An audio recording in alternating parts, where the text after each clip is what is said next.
Subaru still keeps their reliability and keeps the warranty claims down. The aftermarket goes on and can modify these engines, and then that 400 horsepower will be sort of a badge of honor. Like, yep, I've got my Concept B, 401 horsepower. There it is.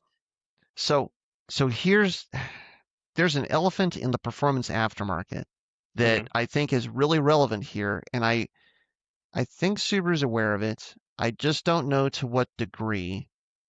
But which is, and the importance in this regard is there's a big reason why they need to swing for the fences as far as what kind of power this car is going to make compared to the past. And the difference is that it is now not as, in some ways it's easier than it's ever been to take a car and increase the power output significantly, but it's also more limiting and more difficult than it's ever been now to increase the power output of a car. I think one of the reasons that the STI was able to sit at 305 horsepower for so long in the past was because there was STI owners that was fine. They just wanted the factory car, 305 horsepower, it was enough. And then there was, like, say 10 to 20% of those people that, like, no, I want 500 horsepower.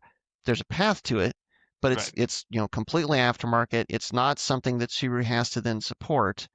And then that's where a lot of the legend of the STIs and WRXs and whatever came from, is because you can build them to whatever power level you want. For the most part, there's ways to do it reliably, and then that's where these cars can go out there and compete and be as fast on the track as, say your Porsches, like Caymans, 911s, Corvettes, until you get to the really pointy end of these track days or competition classes. Yeah. It's harder to do that now than it's ever been before.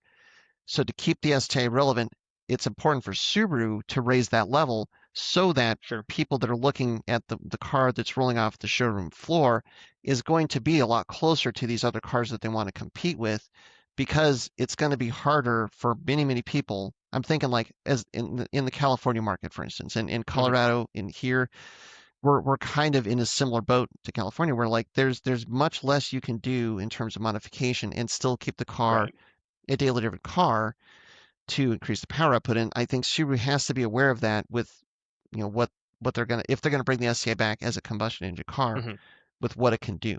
That's why the specs are so important. I agree with you on there, and I think that the power output is going to have to justify the cost of the car, which we don't have any sort of pricing specs on it. But the first comment, or the most frequent comment I see, is, okay, this is great, I like what they did with it, but it's going to be way too expensive for me. And people are saying 60, 70,000 plus. I'm remaining optimistic. I'm hoping it's in the mid to high 40s. I've heard some rumor that that's where it's going to be in Japan, but you start getting it over here and tariffs and shipping and all that, it'll be in the low to mid 50s. It seems crazy to say that that's reasonable.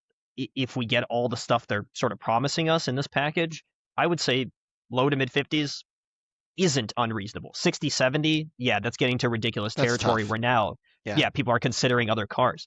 But with what you said, with how this is the Swiss Army knife of cars, look, you spend, I don't know, what are Corvettes? I mean, the C8s are probably six figures, right? So maybe, but you're also driving it in Minnesota probably 4 to 5 months out of the year, if you're lucky. If that, this STI is 12 months, and you get to have fun in it every single season. If you could have fun in the snow, you could have your track days in the nice weather. You can go watch the leaves change in the fall. Like, that is an all year thing. And if it costs me 50 grand, at least I can justify that I'm using it all the time and it's not parked in the garage for half the season.